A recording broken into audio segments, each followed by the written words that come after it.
సమూయేలు రెండవ గ్రంథం.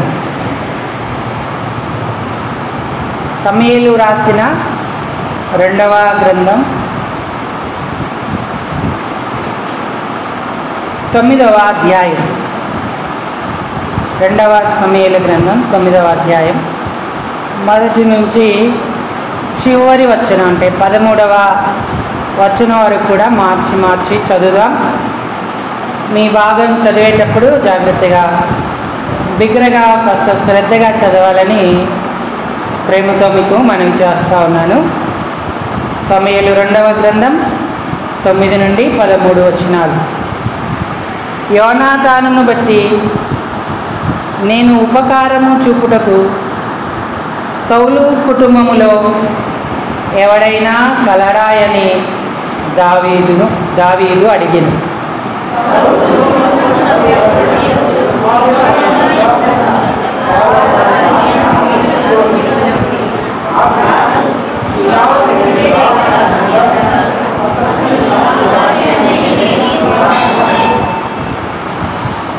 రాజు యెహోవా నాకు దయ చూపినట్లుగా నేను ఉపకారము చేయుటకు సౌలు కుటుంబములో ఎవడైనా నొకడు శేషించి ఉన్నాడా అని అతన్ని అడగగా సీబా యోనాతానుకు కుంటికాళ్ళు గల కుమారుడొకడు ఉన్నాడని రాజుతో మనవి చేసెను.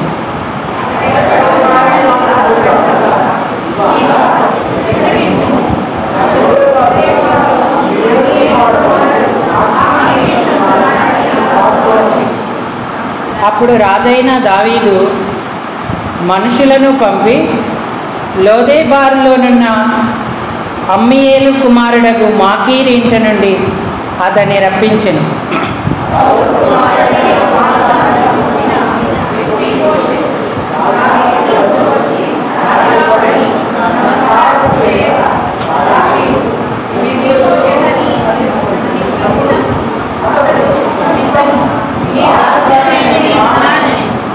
అందుకు దావీదు, నీవు భయపడవద్దు, నీ తండ్రి అయిన యోనాతాను నిమిత్తము నిజముగా నేను నీకు ఉపకారము చూపి నీ పితరుడైన సౌలు భూమి అంతయు నీకు మరలా ఇప్పింతును. మరియు నీవు సదాకాలం నా బల్ల యొద్దనే భోజనము చేయుదుని సెలవీయగా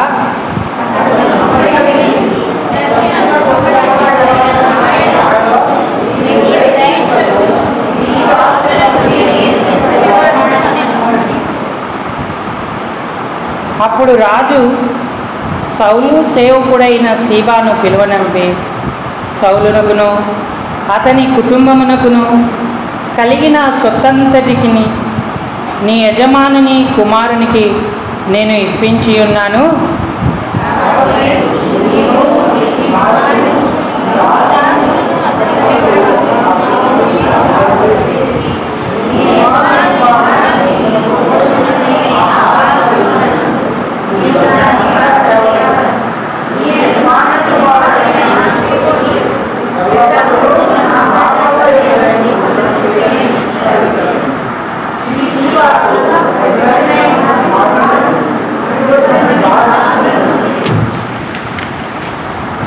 నా ఏలినవాడగు రాజు తన దాసునికిచ్చిన ఆజ్ఞ అంతటి చొప్పున నీ దాసుడనైన నేను చేసేదనని సీబా రాజుతో చెప్పెను.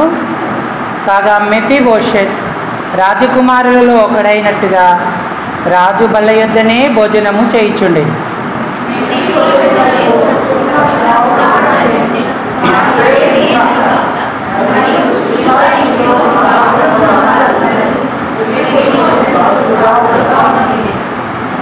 మెఫీబోషెత్ యెరూషలేములో కాపురముండి సదాకాలము రాజు బొల్ల యొద్ద భోజనము చేయుచుండెను. అతని కాళ్ళు రెండును కుంటివి. చాలండి, చదువుకున్న ఈ లేఖన భాగం చేరిరాగలిగిన మన హృదయాలకు ప్రభు యొక్క ప్రసన్నత ప్రత్యక్షతలను అనుభవించుటకు హెచ్చరికగా పురికొల్పుగా ఆశీర్వాదకరంగా దీవెనకరంగా ప్రేమగల దేవుడు చేయునుగాక. ఆమేన్. ప్రభు ప్రజలారా, ప్రభునందున్న ప్రియమైన వారలారా, దావీదు దేవునిని ఎల్లప్పుడూ ఒక ప్రార్థన లేదా ఒక మనవి అడిగేవాడు.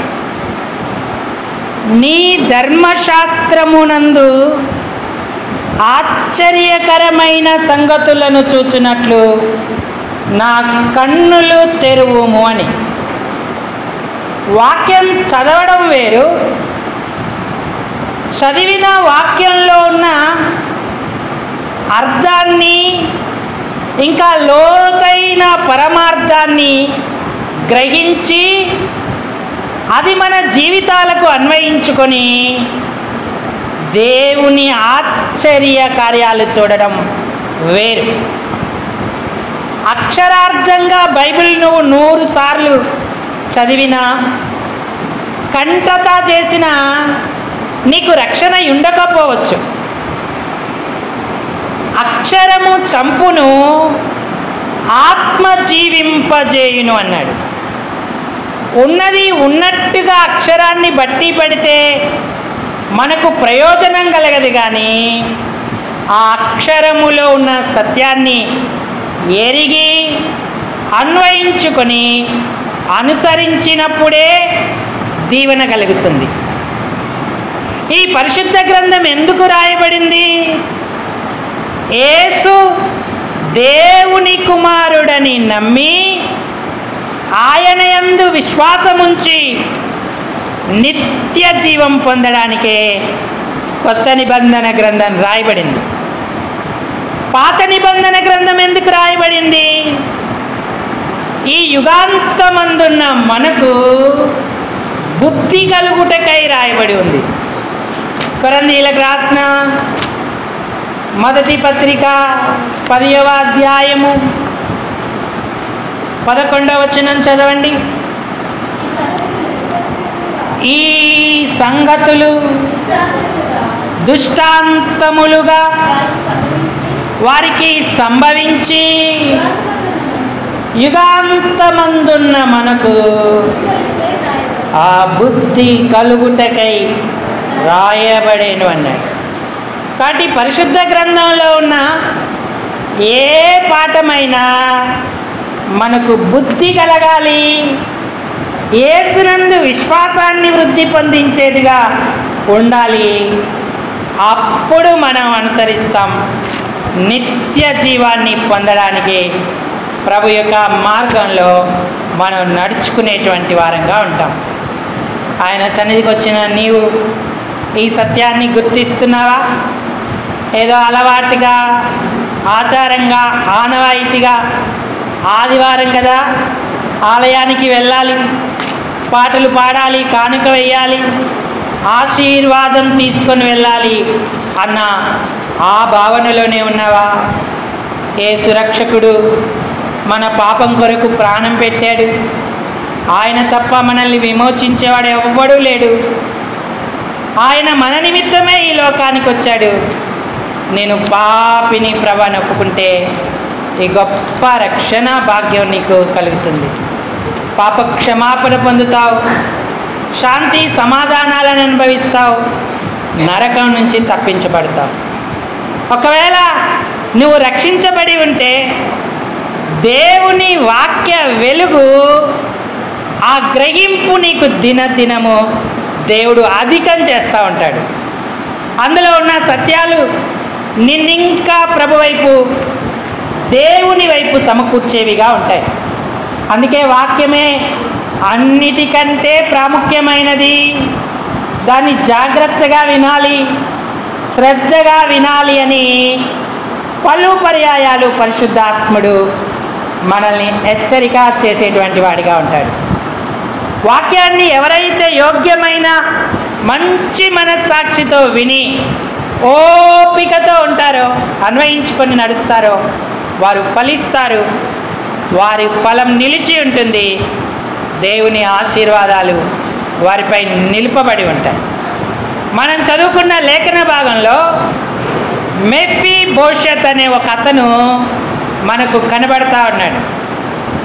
ఎవరి మెఫీబోషెత్ అంటే సౌలు యొక్క మనుమడు. ఇంకా చెప్పాలంటే యోనాతాను యొక్క కుమారుడు. ఇశ్రాయేలు 12 గోత్రాలను 40 సంవత్సరాలు ఏకదాటిగా ఏలిన గొప్ప రాజు సౌలు. ఆయన కుమారుడు యోనాతాను, ఆయన కుమారుడే ఈ మెఫీబోషెత్. ఇప్పుడు మెఫీబోషెత్ యొక్క పరిస్థితి ఎలా ఉంది? వాస్తవానికి మెఫీబోషెత్ ఒక యువరాజుగా రాజవంశములో పుట్టి ఎంతో ఘనత, సమృద్ధి, ఆశీర్వాదాలను అనుభవించాల్సినటువంటి వాడు. కానీ ఈనాడు మెఫీబోషెత్ పరిస్థితి ఎంతో హృదయ విదారకంగా ఉంది. దావీదు యోనాతానును బట్టి ఎవరైనా ఉపకారం పొందడానికి అర్హులు ఉన్నారో, సౌలు కుటుంబీకులలో ఎవడైనా ఉన్నాడా అని అడిగాడు. అప్పుడు సౌలు దాసుడైన సీబా వచ్చి, అయ్యా ఉన్నారు, యోనాతానుకు కుంటికాళ్ళు గల ఒక కుమారుడు ఉన్నాడు, అతని పేరు మెఫీబోషెత్ అని చెప్పాడు. సరే, అతను ఎక్కడ ఉన్నాడు అని అడిగాడు. అప్పుడు చెప్పాడు, లోదేబారులో అమ్మీయేలు కుమారుడగు మాకీరు ఇంట ఉన్నాడని రాజుతో సీబా చెప్పాడు. సీబా సౌలు యొక్క దాసుడు, సేవకుడు. అప్పుడు దావీదు లోదేబారుకు మనుషులను పంపాడు. అమ్మీయేలు కుమారుని దగ్గర నుండి, ఆ మాకీరు ఇంట నుండి మెఫీబోషెత్తును తన యొక్క సన్నిధికి పిలుచుకువచ్చాడు. మెఫీబోషెత్ ఇప్పుడు మరణ భయంతో ఉన్నాడు, బాధతో ఉన్నాడు, కుంటికాళ్ళు. మెఫీబోషెత్ యొక్క ఆందోళన పరిస్థితి ఎంతో బాధాకరం. ఎందుకంటే శత్రు శేషం లేకుండా అందరినీ చంపాలి అనేది ఆనాటి రాజుల యొక్క ఆలోచన. సౌలు చేసిన కార్యాలను బట్టి దావీదు ఎంత మాత్రం వాళ్ళ ఇంటి వాళ్ళను కనికరించొద్దు.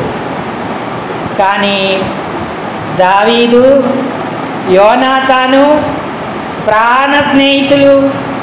వారు ఒకరితో ఒకరు నిబంధన చేసుకున్నారు.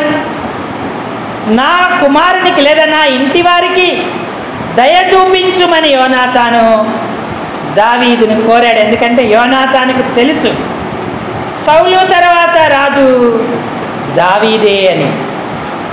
మరి యుద్ధం వచ్చింది. ఆ యుద్ధంలో సౌలును అతని కుమారుడైన యోనాతాను ఒక్క దినానే చనిపోయారు. వారు ఎంతో బాధాకరమైన మరణాన్ని అనుభవించారు.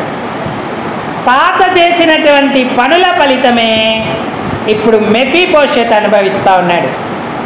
యువరాజుగా, మహారాజుగా, మరి ఎక్కడో సమృద్ధితో ఉండవలసిన మెఫీబోషెత్ ఆ క్రియల ఫలితం లోదేబారులో ఉన్నాడు. లోదేబార్ అంటే అర్థం ఏంటంటే పచ్చిక లేని స్థలం, ఎండిన స్థలం, సమృద్ధి లేనటువంటి స్థలం. ఆ లోదేబారులో మెఫీబోషెత్ ఉన్నాడు. ఆ తర్వాత మాకీరు ఇంట ఉండెను అన్నాడు. మాకీరు అంటే పేదరికం, లేమిగల ఇల్లు. అక్కడ మెఫీబోషెత్ కాలాన్ని వెళ్ళబుచ్చుతూ ఉన్నాడు. అతనికి ఒక 5 సంవత్సరాల చిన్న కుమారుడు ఉన్నాడు. అతని పేరు మీకా. ఇలాంటి పరిస్థితుల్లో ఉన్న మెఫీబోషెత్ను దావీదు పిలిచాడు. దావీదు మనుషులను పంపించి తన దగ్గరికి తెచ్చాడు. గడగడ వణుకుతూ, మెఫీబోషెత్ ఇక నా పని అయిపోయింది, నా కుమారుడి పని అయిపోయింది అనుకున్నాడు. మెఫీబోషెత్ దావీదు వద్దకు వచ్చి సాగిలా పడి నమస్కారము చేయగా. 6వ వచనాన్ని చదవండి. 9వ అధ్యాయం 2 సమూయేలు 6వ వచనం. సౌలు కుమారుడు అయిన ఆ యోనాతానుకు పుట్టిన మెఫీబోషెత్ దావీదు నొద్దకు వచ్చి సాగిలపడి నమస్కారము. ఎలాంటి ఆశలు లేని స్థితిలో మెఫీబోషెత్ ఉన్నాడు. అయితే దావీదు ఏమన్నాడు? మెఫీబోషెత్ అని అతనిని పిలిచెను. అమ్మ జాగ్రత్తగా వినాలి. దావీదు యోనాతాను కుమారుణ్ణి పేరు పెట్టి పిలుస్తూ ఉన్నాడు. మెఫీబోషెత్ అని పిలవగానే ఎంత ఆశ్చర్యపడ్డారు. మరణానికి పాత్రుడను, బతకత్రగను, ఇంత లేమి, ఇంత కరువు అనుభవిస్తున్న నన్ను మహారాజైన దావీదు పేరు పెట్టి పిలవడం ఏంటని ఆశ్చర్యపడ్డాడు. ఈనాడు ప్రియులారా, మనందరి పరిస్థితి కూడా మెఫీబోషెత్ లాంటిదే. మన పరలోకపు యోనాతాను మన ప్రభువైన యేసుక్రీస్తు వారే. మన మహారాజు తండ్రి అయిన దేవుడే, పరలోక దావీదు. ఆయన మనలను పేరు పెట్టి పిలిచాడు. భయపడకుము, నేను నిన్ను పేరు పెట్టి పిలిచి తిని, నీవు నా సొత్తు అన్నాడు. ఎందుకంటే యేసుక్రీస్తును బట్టి నీకు నాకు ఆయన ఉపకారము చేయదలిచాడు. మనల్ని నశింపజేయక మనకు సహాయము చేయదలిచాడు. అందుకే మనం యేసు నామాన ఆయన సన్నిధికి వెళుతాం. మన ప్రభువైన యేసుక్రీస్తును బట్టే మనకు ధైర్యము కలిగి ఆ కృపాసనమునొద్దకు మనం చేరుతూ ఉంటాం. రక్షించబడి దేవుని పిల్లలమైన మనం ప్రభువైన యేసుక్రీస్తు వారి యొక్క ఔన్నత్యాన్ని గుర్తిస్తున్నామా? ఆయనను బట్టే మనకి ఈ ఉపకారమని గ్రహిస్తున్నామా? మరణానికి పాత్రుడై భయముతో బీద ఇంట పచ్చిక లేని స్థలములో బ్రతుకుతున్న మెఫీబోషెత్కు గొప్ప భవిష్యత్తు ఏర్పాటు చేయబడింది. మెఫీబోషెత్ అని పిలవగానే అతని శరీరం అంతా కూడా రోమాలన్నీ నిక్కబడుచుకొని మనస్సున సంతోషము ఆరంభమైంది. వాస్తవానికి శత్రువు పిల్లలను నశింపజేయాలి కానీ ఇంత దయగా దావీదు నన్ను పిలుస్తున్నాడే, రాజైన దావీదు నా పేరు పెట్టి పిలుస్తున్నాడే అని ఆయన ఆశ్చర్యపడ్డాడు. చిత్తము నీ దాసుడనైన నేను ఉన్నాను అన్నాడు. దావీదు మెఫీబోషెత్కు అభయం ఇచ్చాడు. భయపడవద్దు, నీ తండ్రి అయిన యోనాతాను నిమిత్తం నిజంగా నేను నీకు ఉపకారం చూపుతాను. సౌలు భూమి అంతా మరలా నేను నీకు ఇప్పిస్తాను. సదాకాలం నా బల్ల యొద్దనే భోజనము చేయును అన్నాడు. ఇది మెఫీబోషెత్తుకి ఎంత ధన్యత! శత్రువుకి ఎవరు ఉపకారం చేస్తారు? మిత్రులకే ఉపకారం చేసేవారు కరువైపోతూ ఉంటే శత్రు సంతానానికి సదాకాలము ఆయన ఉపకారం చేశాడు. దావీదు బల్ల దగ్గర సదాకాలం నిలిచి ఉండే ధన్యత మెఫీబోషెత్కి ఇచ్చాడు. అప్పుడు మెఫీబోషెత్ నిజంగా కృతజ్ఞుడయ్యాడు, తగ్గించుకున్నాడు. దావీదు యొక్క ఉపకారాన్ని బట్టి ఆయనను గణపరిచాడు. అతడు నమస్కరించి, చచ్చిన కుక్క వంటి వాడనైనా నా ఎడల నీవు దయచూపుటకు నీ దాసుడనగు నేను ఎంతటి వాడను అనెను. చూడండి, అదే ఆరాధన, అదే కృతజ్ఞత.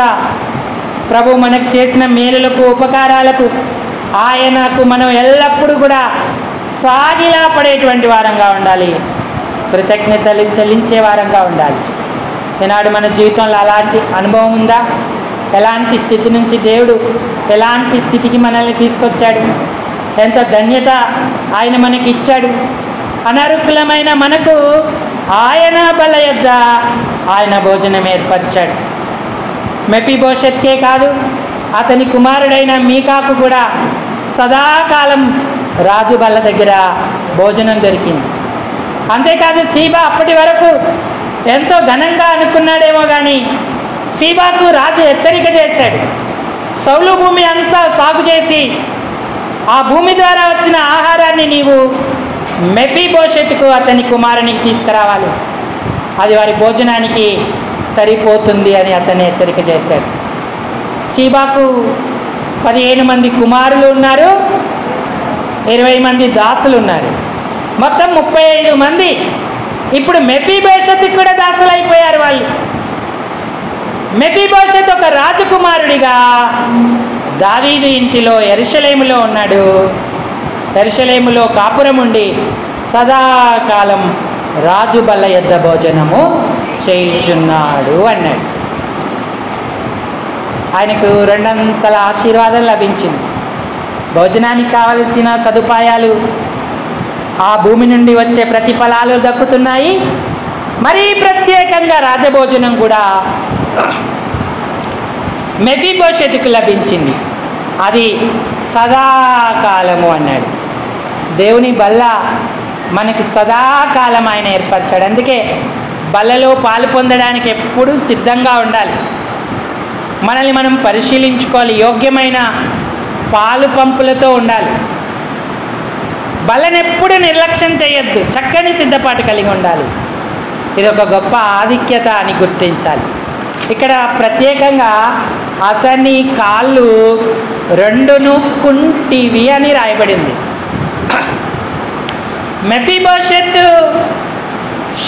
మెఫీబోషెత్ను పరిచయం చేసేటప్పుడు కూడా యోనాతానుకు కుంటి కాళ్ళు గల కుమారుడు ఒకడు ఉన్నాడని రాజుతో మనవి చేశాను అన్నాడు. ఒకడు ఉన్నాడని చెప్పచ్చు కదా, కాళ్ళు కుంటివి, 2 కాళ్ళు కుంటివి అని ఎందుకు చెప్తున్నారు? ఇక్కడ దేవుడు ఒక పాఠం నేర్పించాలనుకుంటున్నాడు. నువ్వు 6 దినాలు ఎక్కడైనా పరిగెత్తి ఎక్కడైనా తిరుగు, కానీ 7వ దినం నీ కాళ్ళు లోకానికి కుంటివిగా ఉండాలి, దేవునికి పనికొచ్చేలా ఉండాలి. 112వ కీర్తనల గ్రంథంలో అంటాడు, కీర్తనల గ్రంథం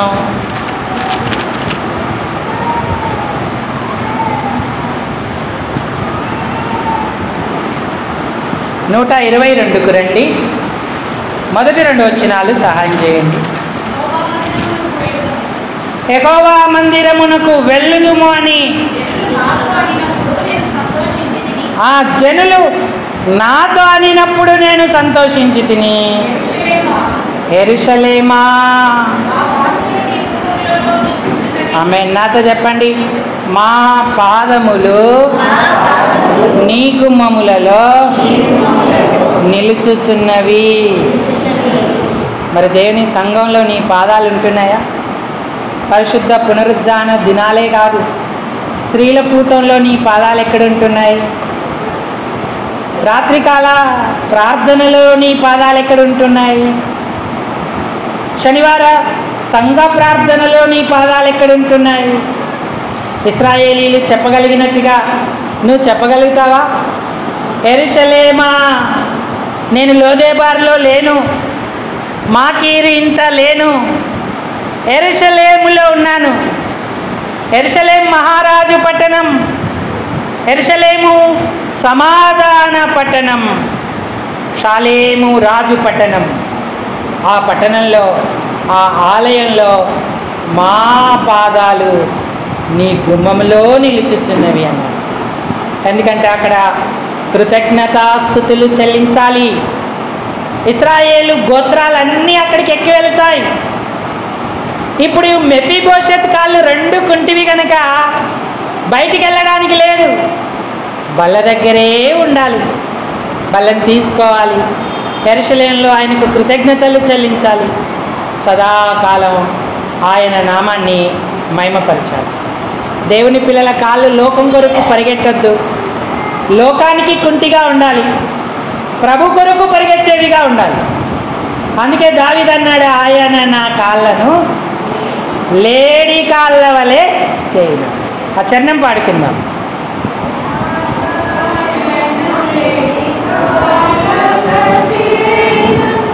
ఏతైన స్థల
బల్లాశీర్వాదాలను మనం సంపూర్ణంగా అనుభవించాలంటే మెఫీబోషెత్ లాగా మన కాళ్ళు లోకానికి కుంటి కాళ్ళలా ఉండాలి.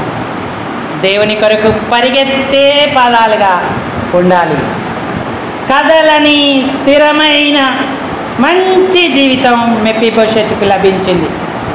ఎంత ధన్యత!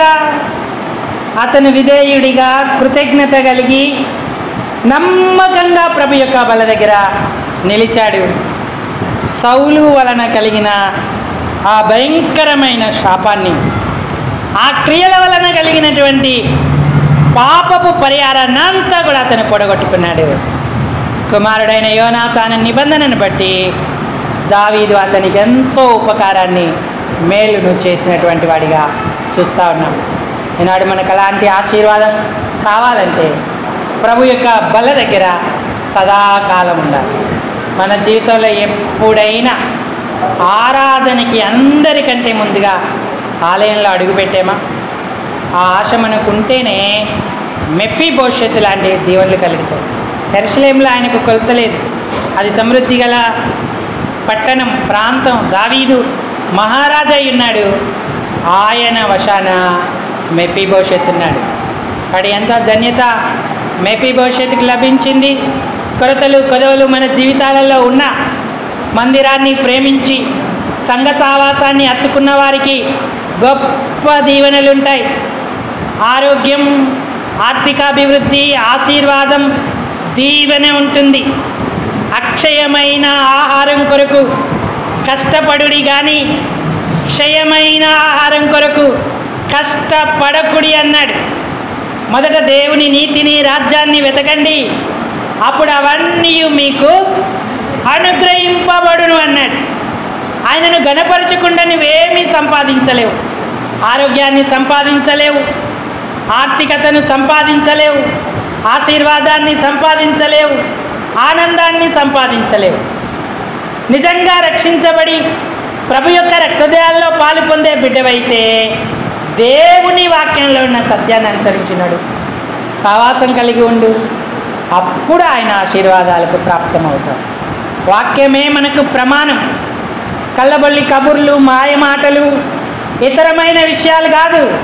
అవి నిన్ను మానసికంగా ఉల్లసింపజేయచ్చు, కాసేపు నీకు ఆనందాన్ని కలిగించవచ్చు, కానీ రానున్న పరిస్థితులను ఎదుర్కోవడానికి మాత్రం అవి నిన్ను ఎంత మాత్రం బలపరచవు. వాక్యం బలపరుస్తుంది, ప్రోత్సహిస్తుంది, అనుభవాలను ఇస్తుంది, ఆశీర్వాదాలను ఇస్తుంది. వాక్యాన్ని అనుసరించి నడిచిన వాడు ఎన్నడూ నశించడు, ఎక్కడున్న పచ్చని ఒలీవ మొక్క వలె ఉంటాడు. ఆ అనుభవాన్ని పొందుతున్నావా? ఆ ఏర్పాట్లోకి నువ్వు రాగలిగినప్పుడు మెఫీబోషెత్ అని దేవుడు పిలుస్తాడు. ఆ దీవెన నీకు సొంతం చేస్తాడు. ఆయనను బలపరిచినట్టే మనలను బలపరిచేటువంటి దేవుడిగా ఉంటాడు. అడి ప్రియులారా, సమయాన్ని కోల్పోవద్దు, అవకాశాలను కోల్పోవద్దు, స్త్రీల కూటం నీ కొరకే, సంఘ ప్రార్థన నీ కొరకే, రాత్రికాల ఉపవాస ప్రార్థన నీ కొరకే. సాకులు, సంజాయిష్యులు, కారణాలు చెప్పి సంఘ సహవాసాన్ని తృణీకరిస్తే ఎంతకాలం ఉంటావు? ఒకానొక దినాన నువ్వు బాధపడవలసిన పరిస్థితులు ఏర్పడతాయి.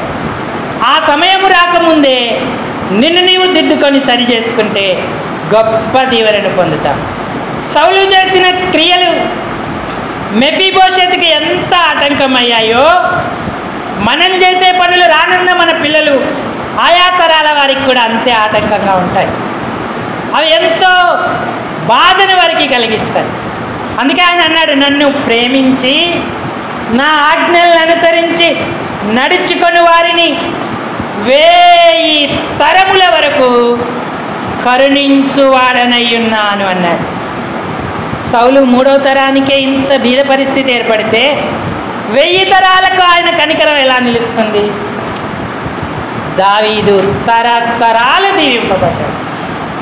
సౌలునకు దూరపరిచినట్లు నా కృప నీకు దూరపరచను అన్నాడు.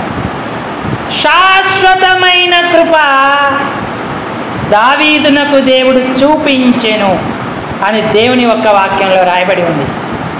మరి దావీదేమో తరతరాల వరకు తరగని ఆయన ఆశీర్వాదాన్ని, సమృద్ధిని సంపాదించాడు. సౌలేమో కనీసం 3 తరాల వరకు కూడా అలాంటి సమృద్ధిని సంపాదించలేకపోయాడు. మరి నష్టపడినటువంటి వాడిగా చూస్తూ ఉన్నాం. ఈనాడు మనం ఎలాంటి పరిస్థితుల్లో ఉన్నాం? సౌలుకి ఎప్పుడు దావీదును తరమాలి, దావీదును పట్టుకోవాలి, దావీదును చంపాలి, దావీదును ఏదో చేయాలన్న ఆలోచనే కానీ దేవుని కొరకు నేనేం చేయాలి? ఎన్నిక లేని నన్ను ఎన్నుకున్నాడు, నా కుటుంబాన్ని ఎన్నుకున్నాడు, నేను ఏం చేయాలి? నా పిల్లల కొరకు ఏం చేయాలి? దేవుని సంకల్పం ఏంటి? దేవుని మందసం ఎక్కడ ఉంది అన్న ఆలోచన ఏనాడు సౌలుకు రాలేదు. 40 సంవత్సరాలు దేవుడు ఉంచాడు, కానీ సౌలు ఎంతో నష్టపడేట్టుగా చూస్తూ ఉన్నాం. ఇదంతా హృదయ విదారకమైన పరిస్థితి. తండ్రి కొడుకు ఒక్క దినానే చనిపోవడం ఏంటి? కత్తివాత చేత చనిపోవడం ఏంటి? వారి బాధ, వేదన ఎంత భయంకరమైనది. సౌలు ప్రాణం పోక రాక విలవిలలాడిపోయాడు. ఎంతో బాధపడ్డాడు తన మరణ దినాన. ప్రియులారా, ఈనాడు మనం ఎంత జాగ్రత్తగా ఉండాలి, దేవునికి భయపడాలి, మందిరాన్ని ప్రేమించాలి, సంఘ సహవాసాలలో ఉండాలి, ప్రార్థన నేర్చుకోవాలి, ఆరాధన నేర్చుకోవాలి, సేవకునికి సహకరించాలి, సంఘానికి సహకరించాలి. వారి ఆనందానికి మనము సహకారులమై ఉంటే తరతరాల వరకు మనకు దీవెనలు నిలిచి ఉంటాయి. ఎన్నటికీ కోల్పోని దీవెనలతో ఆయన మనల్ని నింపి ఉంటాడు. కాబట్టి అలాంటి ధన్యతని సంపాదించాలి. లోకంలో నువ్వు ఎంత స్కిల్, ఎంత జ్ఞానం కలిగినది వ్యర్థమే. ఒకసారి ఒక యాత్రికుడు ప్రయాణం చేస్తూ ఉన్నాడు. ఒక పడవలో ఆ ఒడ్డు నుంచి ఆ ఒడ్డుకు దాటాల్సి వచ్చింది. అప్పుడు అక్కడ పడవ నడిపే వ్యక్తిని పిలిచి నన్ను ఆ ఒడ్డుకు దాటించు అని అడిగాడు. రండయ్యా అని చెప్పి ఆ చిన్న పడవలో అతన్ని ఎక్కించుకున్నాడు. వారిద్దరూ ఆ నదిలో ప్రయాణం చేస్తూ ఉన్నారు. నదిలో ప్రయాణం చేస్తూ ఉంటుంటే మార్గ మధ్యానికి వచ్చినప్పుడు ఆయన ఏమన్నాడంటే, ఒరేయ్ నువ్వు చదువుకున్నావా అని అడిగాడు యాత్రికుడు. లేదయ్యా నేనేం చదువుకోలేదు, పెద్దగా ఏదో అక్షర జ్ఞానం తెలుసు కానీ నాకు చదువు రాదయ్యా అన్నాడు.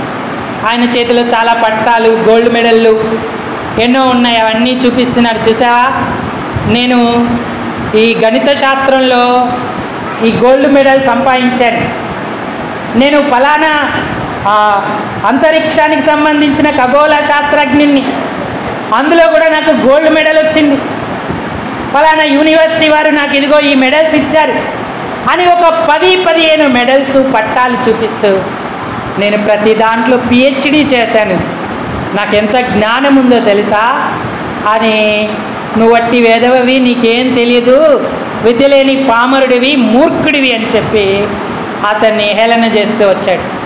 వీరు ఆ నదిలో ప్రయాణం అలా సాగుతూ మాట్లాడుతూ ఉంటుంటే అతడు వింటూ ఉన్నాడు, తల ఆపుతూ ఉన్నాడు. అయ్యా మీరు నిజంగానే గొప్పవాళ్ళు, ఇంత PhDలు ఇవన్నీ సంపాదించారని చెప్పి అతన్ని అంటూ ఉన్నాడు. ఇంతలో ఏమైందంటే వాతావరణం మారింది, తుఫాను రావడం ఆరంభమైంది, నీళ్లు గుమ్మరించబడతా ఉన్నాయి ఆకాశం నుంచి. ఈ నది కూడా అటు ఇటు కదులుతూ మునిగిపోయే పరిస్థితికి వచ్చింది. అప్పుడు ఈ విద్య లేని పామరుడు, అయ్యా మీరు ఇన్ని పిహెచ్డీలు చేశారు, సంతోషం, ఇంకొక పిహెచ్డీ చేస్తే బాగుండు, మీకు ఈత కొట్టడం వచ్చా అని అడిగాడు. మీకు ఈత శాస్త్రం వచ్చా అని అడిగాడు.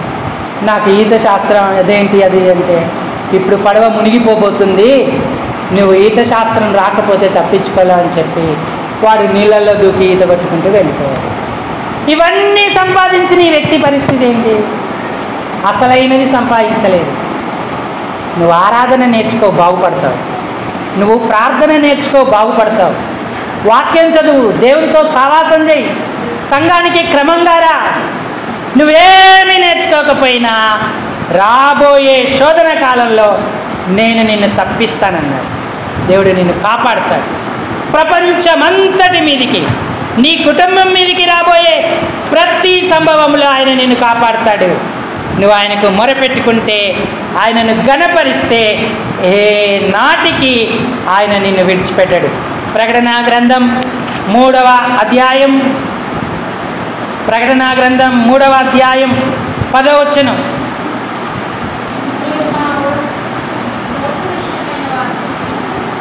నీవు నా ఓర్పు విషయమైన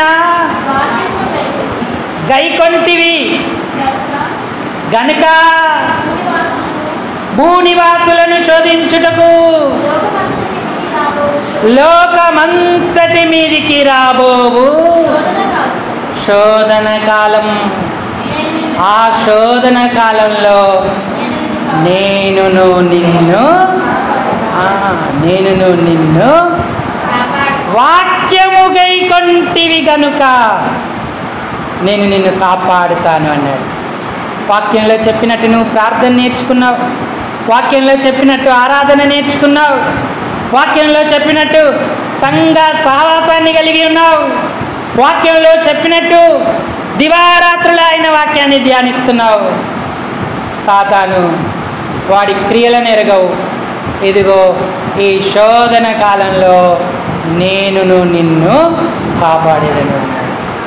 కరోనాలో చాలామంది వెళ్ళిపోయారు, కానీ దేవుడు నిన్ను కాపాడాడు. ఇంకా అంతకంటే భయంకరమైన పరిస్థితులు రాబోతున్నాయి. అప్పుడు నువ్వు కాపాడబడతావా? నిత్యత్వంలో ఆయన ప్రశంసను పొందగలుగుతావా? నేను నిన్ను కాపాడుతాను. నువ్వు రాజకీయాలు నేర్చుకున్నావు, నేను కాపాడుతానని లేదు. నువ్వు పన్నాగాలు నేర్చుకున్నావు, నేను కాపాడుతానని లేదు. నువ్వు టెక్నిక్లు యూజ్ చేస్తున్నావు, నేను నిన్ను కాపాడుతాను అని లేదు. నువ్వు చెప్పావు లేవయ్యా పొద్దున్న నుంచి సాయంకాలం వరకు అని నువ్వు సనుగుతున్నావే, ఆ సనుగులు ఆయన వింటున్నాడు. ఇవన్నీ నువ్వు నేర్చుకున్నావు, అందుకు నేను నిన్ను కాపాడుతాను అని లేదు. నువ్వు వాక్యం నేర్చుకున్నావు, వాక్యాన్ని గైకొన్నావు, అందుకు నేను నిన్ను కాపాడుతాను. ఎవరి క్రియల ఫలితం వానికి ఇస్తాడు. నువ్వు మంచి పని చేస్తే తలెత్తుకుంటావు, చెడ్డ పని చేస్తే తలదించుకుంటావు. నీకు వెలుగు సంతోషం కావాలా, సిగ్గు అవమానం కావాలా? వాక్యం గైకోవడానికి సిద్ధమా? ఆయనను అంగీకరించడానికి సిద్ధమా? మెఫీబోషెత్ వీటన్నిటికీ కూడా వ్యతిరేకంగా ఉన్నాడు. బల్ల యొద్ద కూర్చున్నాడు, బహుధన్యుడు అయ్యాడు. ఆ మెఫీబోషెత్ లాగా మనమందరం ఉండాలని దేవుడు కోరుతా ఉన్నాడు. అయ్యా నాకు అతి ధన్యత నీవు, నా బలహీనతలు క్షమించు, నీ వాక్యాన్ని అనుసరించి నడుచుకునే భాగ్యము నాకు ఇవ్వు అని ప్రార్థన చేద్దాం. అందరి తలలు వంచి కళ్ళు మూసుకోండి. దేవుడి తలంపులను దీవించునుగాక.